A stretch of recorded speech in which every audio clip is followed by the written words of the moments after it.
শবে বরাতে আমরা কি কি করব, এইটা হচ্ছে আমাদের লক্ষণীয় বিষয়।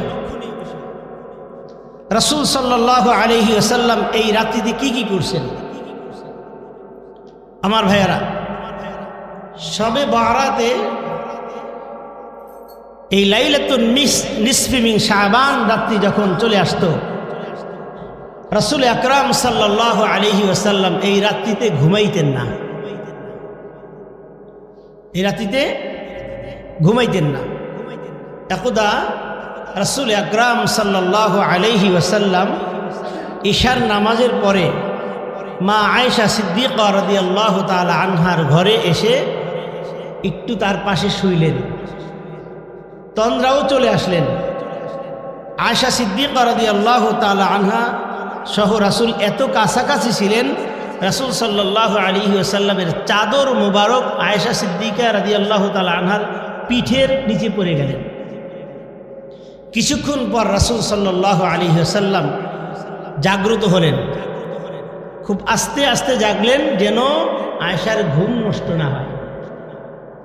আয়েশা সিদ্দিকা রাদিয়াল্লাহু তাআলা আনহা বলেন, আমার রাসূল যে আমার পাশ থেকে উঠে যাচ্ছিলেন আমি টের পেয়েছি। সুবহানাল্লাহ বলেন।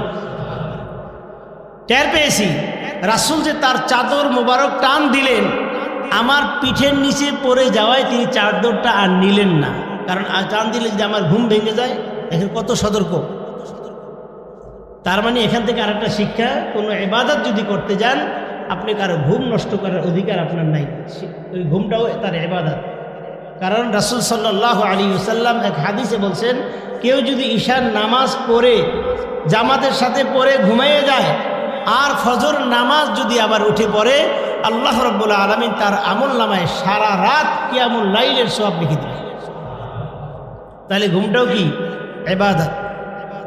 আয়েশা সিদ্দিকা রাদিয়াল্লাহু তাআলা আনহা বলেন, আমি ভেবেছিলাম রাসূল অন্য কোনো বিবিদের ঘরে যাবেন। আয়েশা সিদ্দিকা রাদিয়াল্লাহু তাআলা আনহা দীর্ঘ সময় অপেক্ষা করার পরে যখন আসলেন না, তিনি চিন্তিত হলেন রাসূল কোথায় গেলেন। তিনি ঘর থেকে বের হয়ে গেলেন। হাদিসটা ভালো করে শুনেন। বের হওয়ার পরে আয়েশা সিদ্দিকা রাদিয়াল্লাহু তাআলা আনহা সমস্ত বিবিদের ঘরে গেলেন।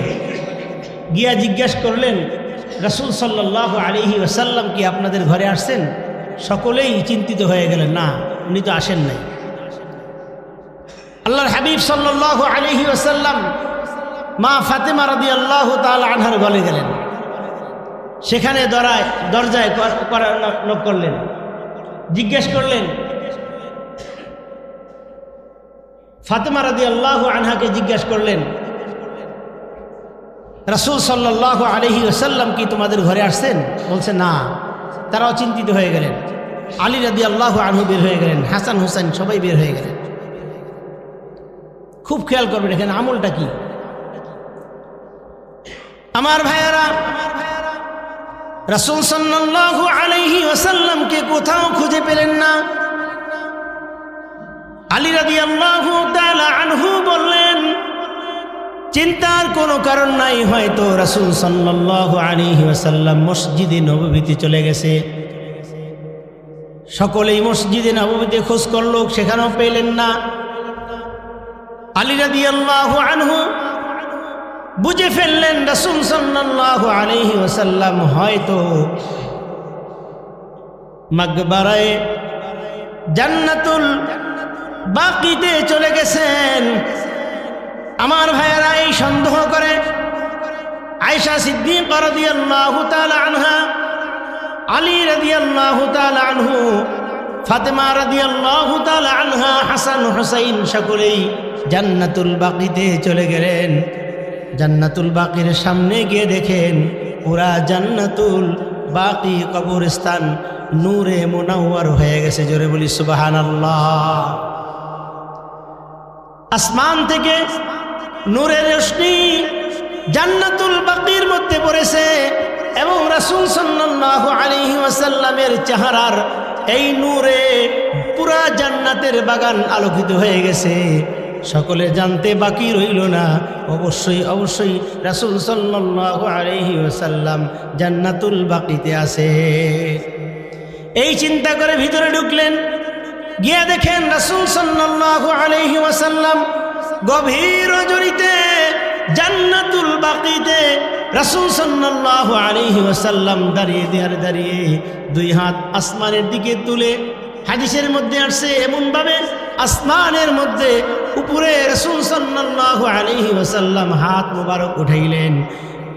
আলী রাদিয়াল্লাহু আনহু বলেন, আমার রাসূলের হাত উত্তোলন দেখে আমি খেয়াল করলাম রাসূল সাল্লাল্লাহু আলাইহি ওয়াসাল্লামের বগল মুবারকের রোশনি সহ দেখা যাচ্ছে। জোরে বলি সুবহানাল্লাহ। রাসূল সাল্লাল্লাহু আলাইহি ওয়াসাল্লাম হাত মুবারক আসমানের দিকে তুলে আল্লাহ তাআলার কাছে দোয়া করতেছে।